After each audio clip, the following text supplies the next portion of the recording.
Bismillahirrahmanirrahim. Assalamualaikum warahmatullahi wabarakatuh. Waalaikumsalam warahmatullahi wabarakatuh. Alhamdulillah rabbil alamin. Iyyahu na'budu wa iyyahu nasta'in. Asyhadu an la ilaha illallah, asyhadu anna Muhammadar Rasulullah. Allahumma shalli wa sallim wa barik ala Rasulillah Sayyidina wa Maulana Muhammad wa ala alihi wa sahbihi ajma'in. Subhanaka la ilma lana illa ma 'allamtana innaka antal alimul hakim. Jamaah Surah Babul Jannah dan warga komplek Dinas Tinda yang kami muliakan dan senantiasa dirahmati Allah Subhanahu wa taala. Alhamdulillah, kita senantiasa bersyukur kita masih diberikan nikmat kesehatan, kekuatan dan kesempatan. Alhamdulillah kita sudah sempat melaksanakan salat subuh secara berjamaah. Mudah-mudahan Allah Subhanahu wa taala senantiasa memberikan hidayah dan taufiknya kepada kita. Amin ya rabbal alamin. Termasuk kita masih dalam cuaca yang kurang bersahabat dengan kita ini. Musim kemarau, yang mudah-mudahan Allah segera menurunkan hujan dan kita dijauhkan dari mara bahaya. Alhamdulillah, pembahasan kita pagi hari ini adalah tentang najis. Ya. Sebelumnya beberapa kali pertemuan kita bahas tentang taharah. Jadi najis ini adalah lawannya taharah. Ya. An-najasatu diddut taharah. Jadi kalau najis artinya kotoran, taharah artinya bersih.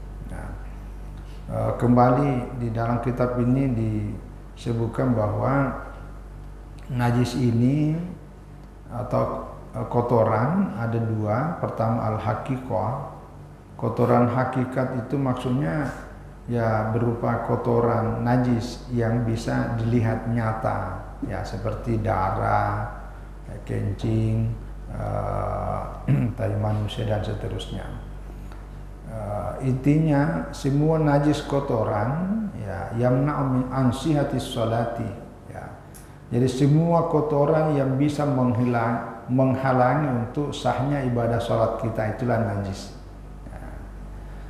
Yang kedua ada namanya an-najasatu al-hukmiyah, yaitu najis secara hukum. Artinya tidak bisa dilihat tetapi secara hukum tetap dikatakan kotor. Ya, yaitu ketika kita dalam keadaan tidak ada wudu, tidak ada mandi. Ya, artinya dalam keadaan berhadas yang sudah dijelaskan sebelumnya. Ya, yaitu hadas kecil dihilangkan dengan cara wudu ya, atau tayamum, dan hadas besar yaitu junub, haid, nifas dengan cara mandi wajib. Nah, pembahasan kita hari ini adalah lebih kepada, karena ini fikih, adalah najis yang bisa dilihat, ya, yang bisa diukur. Ya, di dalam Al-Quran pada surat Al-Mudaththir ini termasuk ayat yang awal-awal turun. Ya, Allah Subhanahu wa taala berfirman, "Wa thiyabaka fatahhir," dan pakaianmu fatahhir hendaklah kau bersihkan. Jadi perintah membersihkan pakaian di sini yaitu pakaian yang kotor, pakaian yang terkena najis, maka itulah yang dibersihkan. Nah, di dalam kitab ini katakan wajibun indal jumhur fuqaha. Ya, kecuali Imam Malik. Jadi seluruh mayoritas ulama bahwa membersihkan diri kita dari najis adalah hukumnya wajib. Pakaian di sini disebut tapi meliputi adalah tubuh kita dan tempat kita. Ya, karena para ahli tafsir menjelaskan tentang istilah pakaian dalam ayat ini bukan hanya sekedar pakaian dipakai, tapi seluruh badan kita ini adalah pakaian. Badan kita ini adalah pakaian. Ya. Termasuk tempat, karena di situ kita berada itu namanya pakaian. Jadi makna ayat ini sangat luas walaupun hanya terdiri dari dua kata, wa thiyabaka fatahhir. Itu dasarnya. Nah, oleh karena itu membahas tentang tahara, membahas tentang najis itu adalah persoalan yang sangat mendasar, termasuk fundamental. karena berkaitan dengan ibadah kita, ya, berkaitan dengan sahnya ibadah dan juga berkaitan dalam kehidupan kita sehari-hari. Yang kedua, an-najasatu al-muttafaqu 'alaiha wal mukhtalafu fiha. Jadi ketetapan mengenai jenis-jenisnya najis dalam pandangan Islam ada dua macam modelnya. Pertama, ada yang najis yang memang sudah disepakati oleh para ulama tentang kenajisannya, ya, karena berdasarkan dalil yang memang qat'i. Qat'i itu artinya ya tidak ada perbedaan di situ. Ya, ada juga najis yang ada perbedaan pendapat di kalangan para ulama. Nah, disinilah biasa kita toleransi. Kalau ada yang menggunakan berdasarkan pendapat ini, yang lainnya pakai pendapat itu. Nah, itu penting juga kita tahu. Tapi ada memang kenajisannya tidak ada perbedaan. Nah, kalau sudah dikatakan tidak ada perbedaan karena dalilnya qat'i, tidak ada penafsiran selain daripada itu, lalu ada pendapat yang baru muncul, nah itu bukan perbedaan pendapat, ya. Itu namanya penyimpangan pendapat. Jadi ada yang bisa ditolerir, ada juga yang tidak bisa. Disinilah perlunya ketegasan, perlu namanya istiqomah. Nah, yang pertama adalah ajma'al fuqaha ala najasatil mu'astaliyah. Jadi para ulama sepakat mengenai najis yang disebutkan berikut ini. Pertama adalah lahmul khinzir, ya, daging babi. Nah, itu disepakati. Tidak ada perbedaan itu. Tidak ada perbedaan. Nah, saya ingin sedikit menjelaskan tentang ini karena hanya disebutkan daging babi. Nah, disinilah nanti ada sedikit perbedaan. Tapi mayoritas ulama bahwa daging yang dimaksud di sini adalah meliputi seluruhnya, ya. Wa in kana bin najisihi wa in kana ya bidzabahi syar'an. Seandainya ada babi di apa itu disembelih sesuai syariat tetap juga dagingnya haram, ya, tetap najis, ya. Kan namanya najis itu kan bangkai, ya. Namanya bangkai itu najis. Nah, ini walaupun bukan bangkai tapi disembelih tetap aja najisnya. Li'annahu bin nassi al-Qur'ani, ya, karena memang sudah ditegaskan dengan jelas dalam Al-Qur'an secara tekstual, ya, yaitu najisul aini, yaitu najis secara nyata tampak. Nah, itu. Nah, fayakunu lahmuhu, ya, wa jami'u ajuzahi, maka jadilah dagingnya babi itu wa jami'u ajuzahi, dan seluruh bagian dari tubuh babi itu adalah najis, ya. Jadi bukan hanya dagingnya. Nah, karena kalau baca Al-Quran misalnya di surat Al-Maidah ayat 3, ya, hurrimat alaikumul maitatu wad damu wa lahmul khinzir, ya, wa ma uhilla li ghairillah wa ma uhilla li ghairillah bihi. Ya, tadi juga ayat yang saya baca di surah rakaat kedua, ya, itu juga, ya, hurrimat alaikumul maitatu, ya, wad damu wa lahmul khinzir. Nah, hanya dikatakan telah diharamkan atas kamu memakan bangkai, darah. Darah yang dimaksud ini darah mengalir juga nanti ada. Lalu yang ketiga dagingnya. Nah, ada yang nanya, yang diharamkan Ustaz kan cuma dagingnya. Itu dalam Al-Quran. Kan yang bukan daging, rambutnya, tulang-tulangnya, giginya, kukunya, itu kan bukan daging. Berarti boleh dong. Nah, karena itu memang terjemahnya di Al-Quran. Nah, jadi dalam kitab ini penjelasannya wa jami'u ajuzahi min sya'rin. Seluruh bagian dari tubuh babi itu mulai dari rambutnya, tulangnya, kulitnya, ya, nah, kulitnya, ya, walaupun kulitnya itu disamak tetap aja dia najis, ya.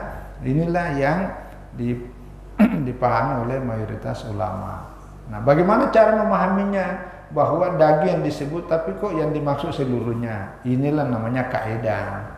Jadi dalam belajar dan memahami Al-Quran itu salah satu perangkat perangkatnya itu adalah namanya kaidatut tafsir, qawaidut tafsir. Apa kaidahnya? Yaitu dzikrul juz'i wa iradatul kulli. Ini namanya majaz mursal.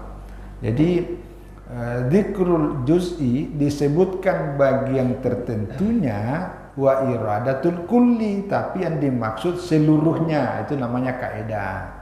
Jadi yang disebutkan daging, tapi yang dimasukkan seluruh bagian dari babi itu.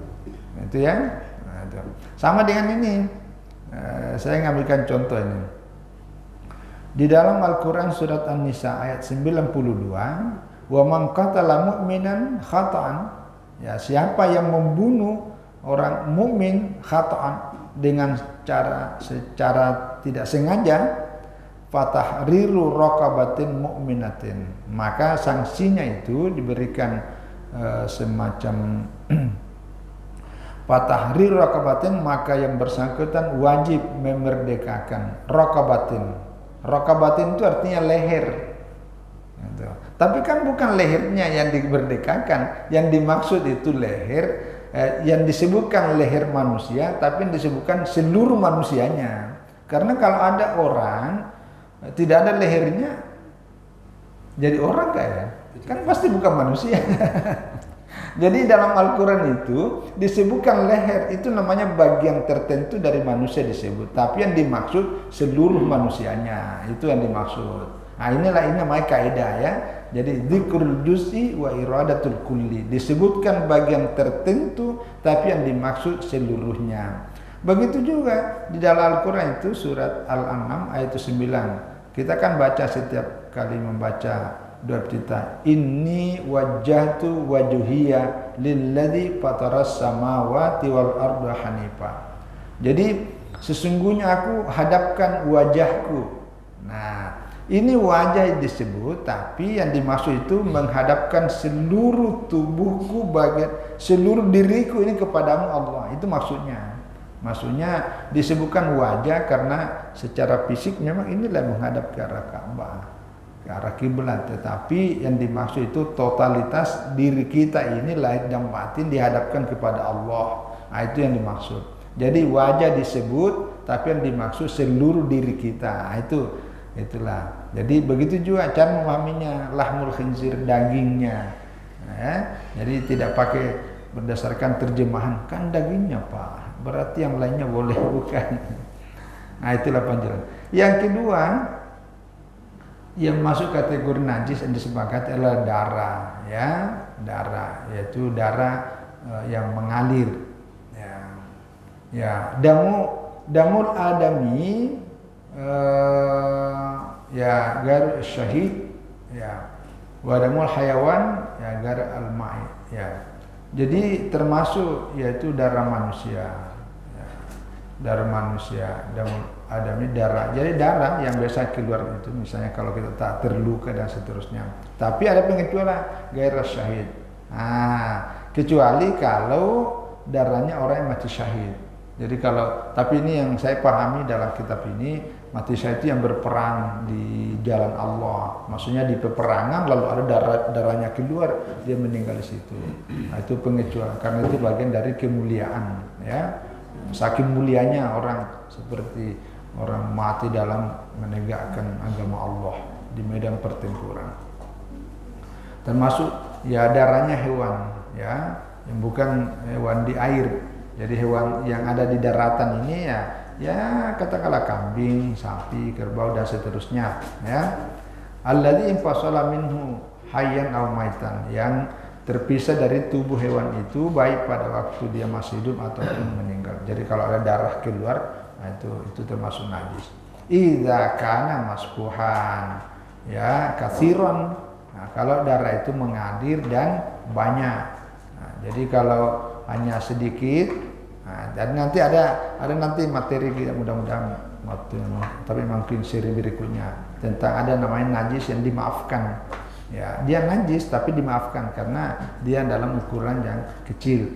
Nah, tapi yang majus ini adalah banyak dan mengalir. Kalau dia sudah membeku, itu lain lagi hukumnya. Ya,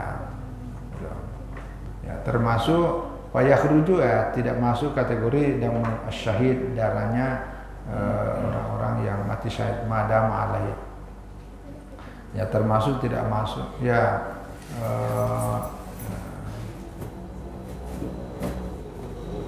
yang ketiga ya wadamul masbu najisun, ya betul ya, darah yang mengalir itu najis ya. Walau kana indal Malik wa Syafi'iyah min samak wa dzubab, ya termasuk ya, walaupun dia ya termasuk darah ikan.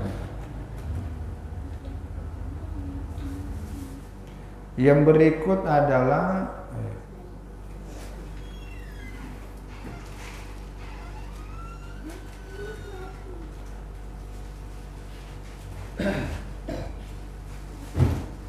ya, yang berikut adalah baulu al-adami, ya, yaitu kencingnya manusia, ya, wakayuhu dan muntahnya, ya, muntah, wakayuhu dan tainya. Ini ada tiga ini yang keluar dari diri manusia, kencing, tai dan muntah. Kan ada muntah itu, ya, tapi muntah ini yang betul-betul berasal dari isi perut, ya, yang sudah berubah. Nah, kecuali kalau ada yang dari atas ini, yang apalagi kalau jernih, ya, kalau dia itu yang beras bawah ini, nah, itu termasuk kategori najis yang disepakati. Illa, ya, kecuali bola sabi waradiah, kecuali kalau kencingnya anak-anak yang masih menyusu, yang kalau dalam mazhab Syafi'i yang biasa itu populer, ya masih berumur, sebelum berumur 2 tahun tapi masih menyusu, nah, itu tidak masuk. Nah, walaupun kalau dalam pandangan mazhab Syafi'i itu adalah masuk kategori najis mukhaffafah, yang najis yang ringan. Dia hanya bersih dengan cara dia dipercik-percik, ya. Tapi kalau najis yang ini harus dihilangkan zatnya, warnanya dan baunya. Tapi kalau yang najis mughallaza yang besar seperti tadi daging babi ini yang tersentuh itu disirtu, ya. Jadi dihilangkan, kemudian dibersihkan dengan mencampur, ya, salah satu dari basuhan itu campur dengan tangan, ya. Wa kadzalika wal hayawan, ya, ghairul ma'kulil lahmi wa ghaiti. Begitu juga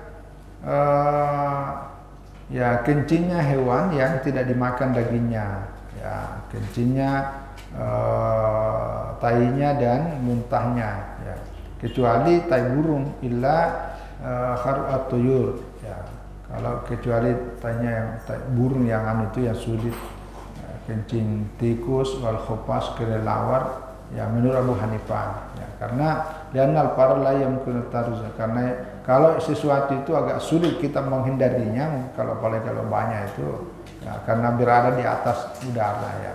Nah, ini masuk kategori payung panhuma.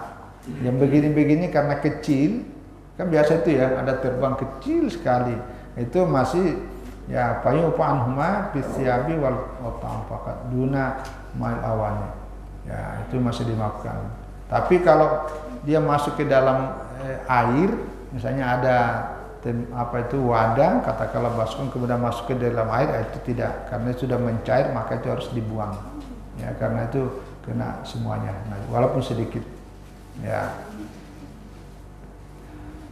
Kemudian yang keempat al-khamar, ya, khamar, ya, khamar ini masuk kategori najis, ya, ini mayoritas ulama. Innamal khamru wal maisir wal ansab azlam rijsun min amali syaitan. Kata rijsun sini bahwa khamar itu judi dan ansab, azlam yang sesembahan-sembahan, rijsun kotoran, ya, kotoran dimaksud di sini adalah yaitu najis. Al khamru tasmilu kullu muskirin ma'yu andal jumhur al-mat, ya. Jadi itu masuk kategori najis, maka itulah haram. Jadi bukan saja karena memabukkannya, tapi karena juga memang zatnya. Jadi sudah haram memabukkan, kemudian secara zatnya juga masuk kategori yang najis, maka itu tidak boleh. Yang berikut adalah al-qayhu, ya, qayhu artinya nanah, ya, kalau tadi kan darah, kalau ini nanah, ya, nanah ini bercampur antara yang warna merah dengan lain, wa huwa damun fasidun, ya, Jadi kalau ini yang kena bisul itu ada nanah keluar, apalagi kalau jumlahnya banyak, ya maka itu termasuk najis. Ya.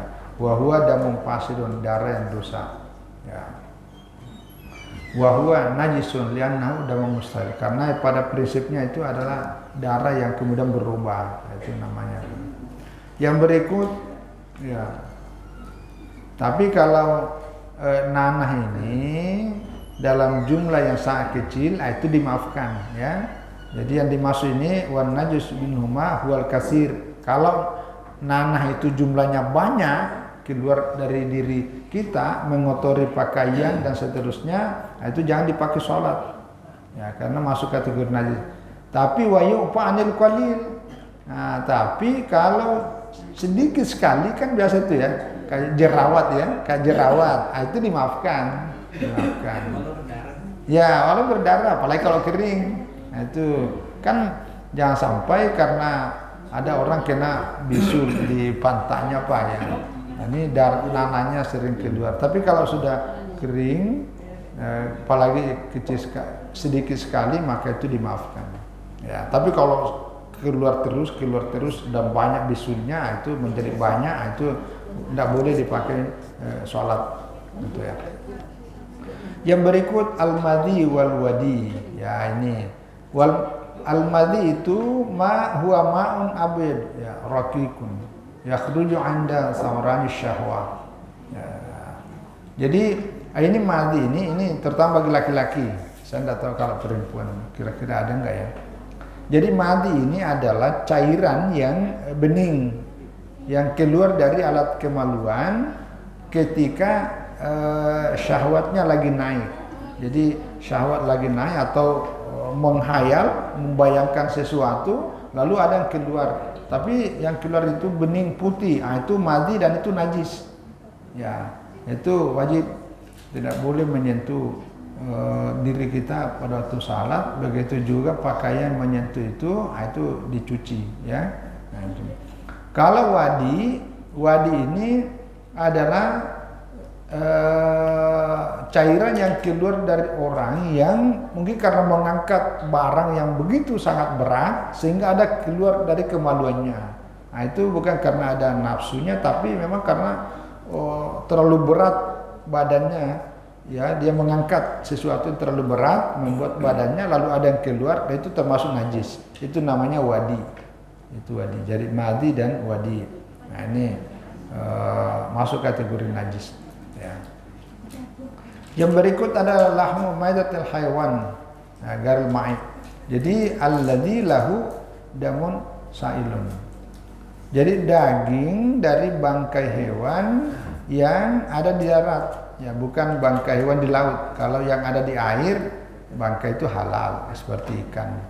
Alladzi lahu damun sailun, bangkai hewan yang mempunyai darah mengalir. Ya, jadi kalau ada bangkai hewan-hewan kecil yang darahnya tidak mengalir, itu membeku, itu enggak. Ya, jadi makulul lahmi, ya, au gair makul. Jadi hewan yang di darat ini yang mengalir darahnya, baik dimakan dagingnya ataupun tidak, itu masuk. Kalbi, ya, seperti anjing, kambing, dia bangkai karena tidak disembelih, ya, tidak disembelih secara syariah. Ya, begitu juga kucing, kalau dia menjadi bangkai, kalau hidup sih enggak.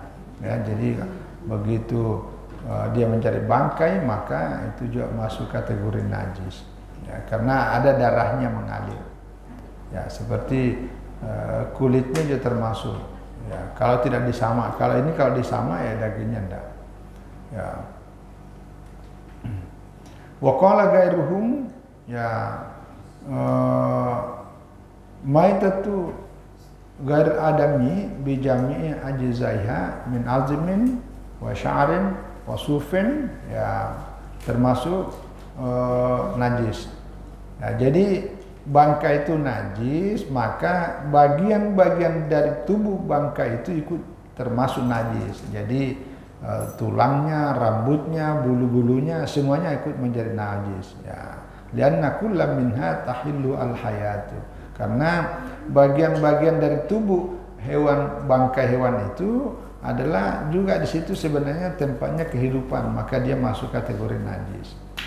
Nah, termasuk adalah yang ke-8 ya luhumul hayawan ghairul ma'kul wal bani, ya. Termasuk daging hewan yang tidak dimakan dan susunya juga termasuk ya termasuk najis, ya, karena susunya itu ya terbuat dari tubuhnya tadi. Berikut al-juzul munfasil, ada bagian terpisah dari tubuh hewan itu masih hidup, tapi karena ada yang dipotong, mungkin dipotong kakinya, dipotong ekornya yang terputus, tapi dia masih hidup. Fi hali hayati, dia masih hidup. Ya, misalnya kaki kanannya atau apanya, itu termasuk. Ya, illa sya'ru, kecuali rambutnya. Ya, kalau rambutnya enggak. Tapi kalau bagian-bagian dari itu, tangannya, kakinya dan sebagainya, itu enggak boleh karena itu sudah masuk bangkai, karena masuk kategori najis. Ya.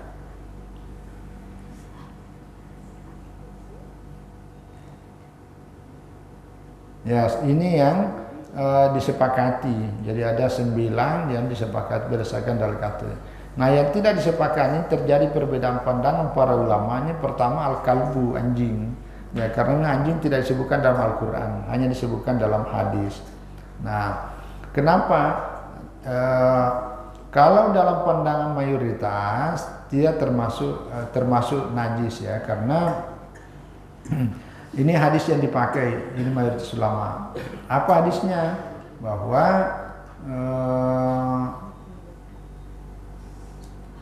idza syaribal kalbu fi ina'i ahadikum, kalau ada anjing yang meminum di satu tempat wadah, ya, wadah itu dari tempat yang kita punya, fal yaghsilhu sab'an, maka hendaklah mencucinya sampai 7 kali.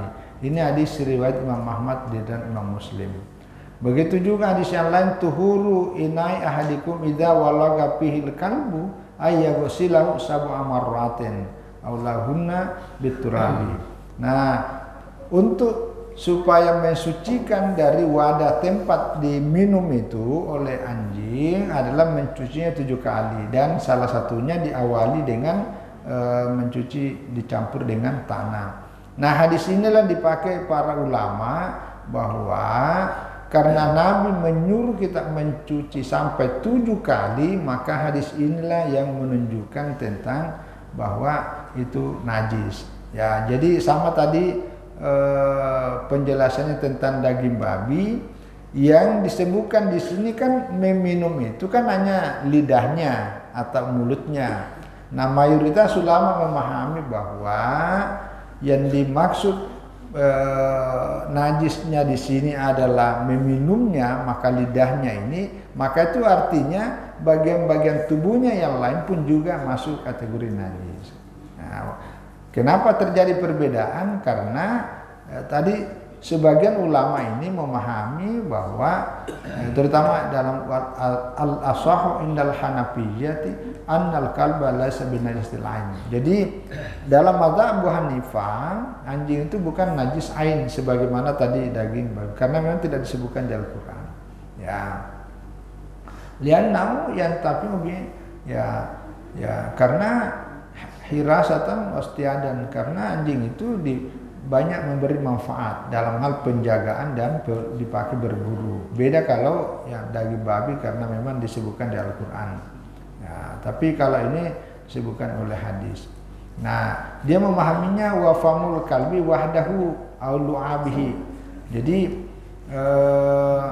Jadi yang ini mulutnya dan air liurnya itu, mulut dan air liurnya itu dan najis, bukan kepada yang lainnya seluruh tubuhnya. Itu dipahaminya. Tapi sekali lagi mayoritas ulama memahaminya bahwa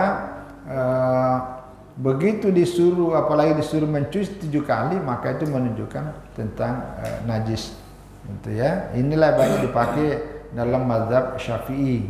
Ya, mazhab Syafi'i. Akhirnya dimaksud ada perbedaan. Kalau tadi daging itu yang sebelumnya ini tidak ada perbedaan. Ini masalah pemahaman. Nah, selain ini penjelasan hadis ini ulama lain termasuk mazhab Syafi'i dan mazhab Ahmad ibnu Hambal.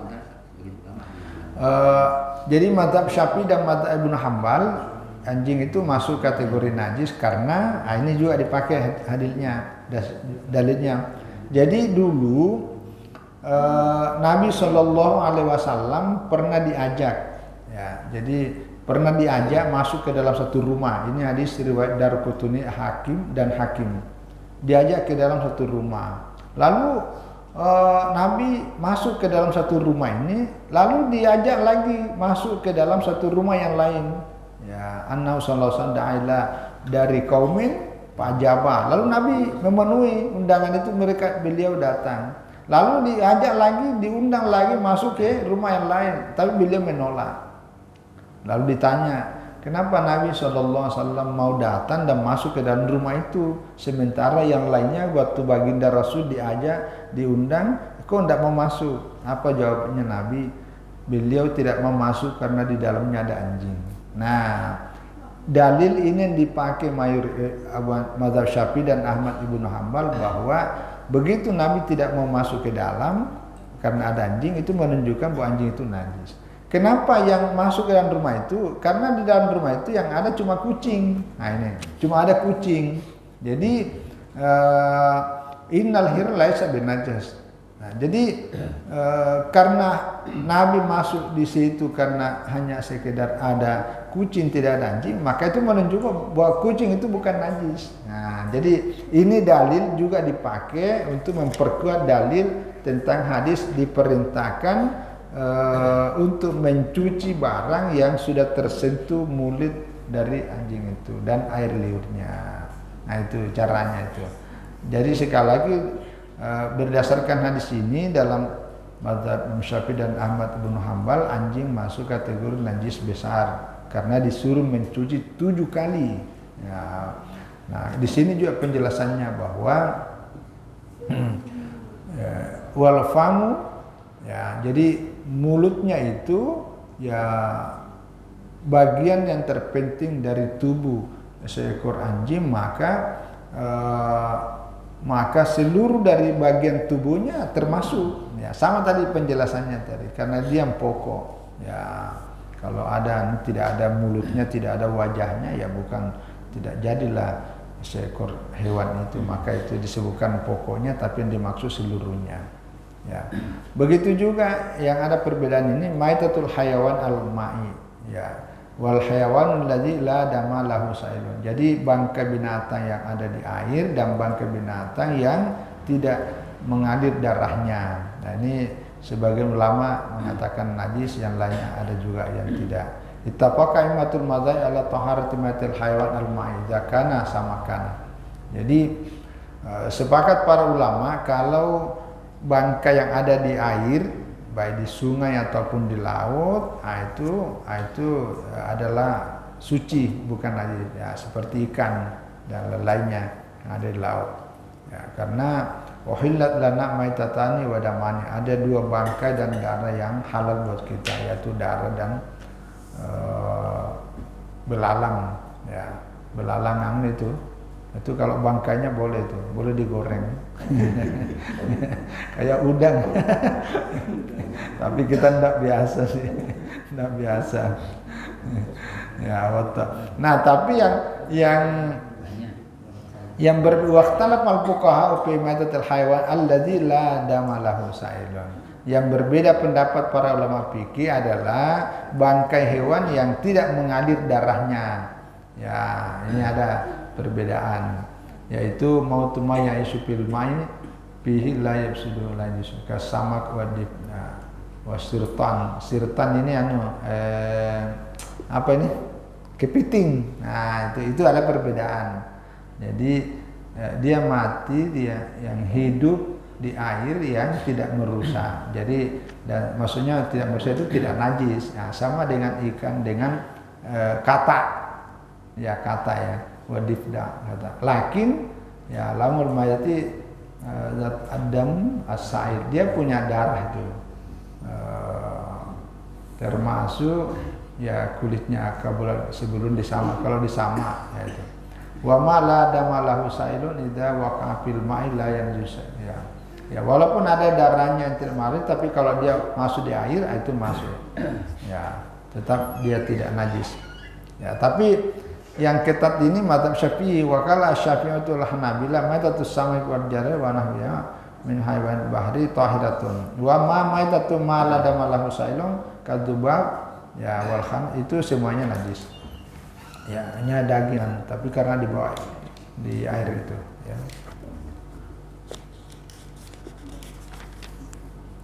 Kemudian masuk, ya.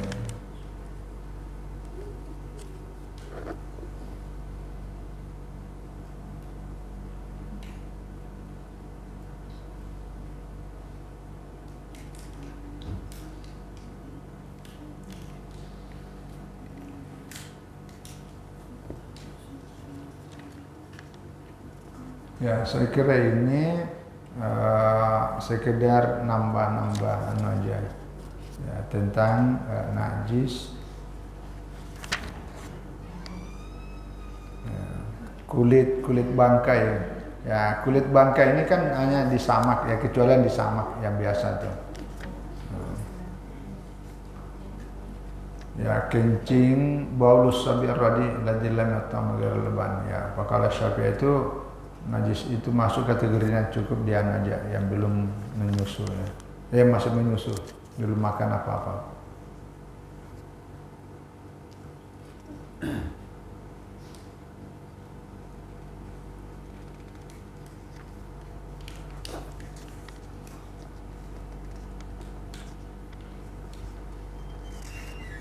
Wallahu hayawan ma'kul. Allah ma'kul walad.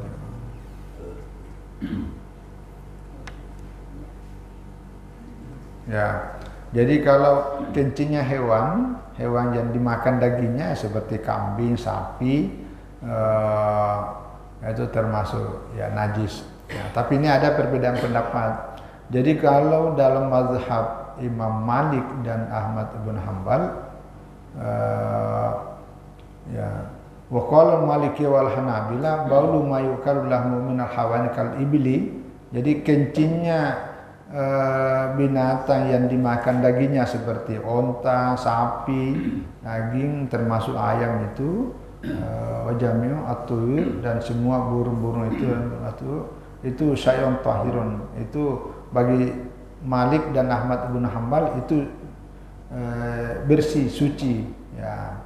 Ya, kecuali ya kalau hewan yang makanannya itu, pakannya yang selalu dimakan itu sesuatu yang kotor, maka dia menjadi najis juga.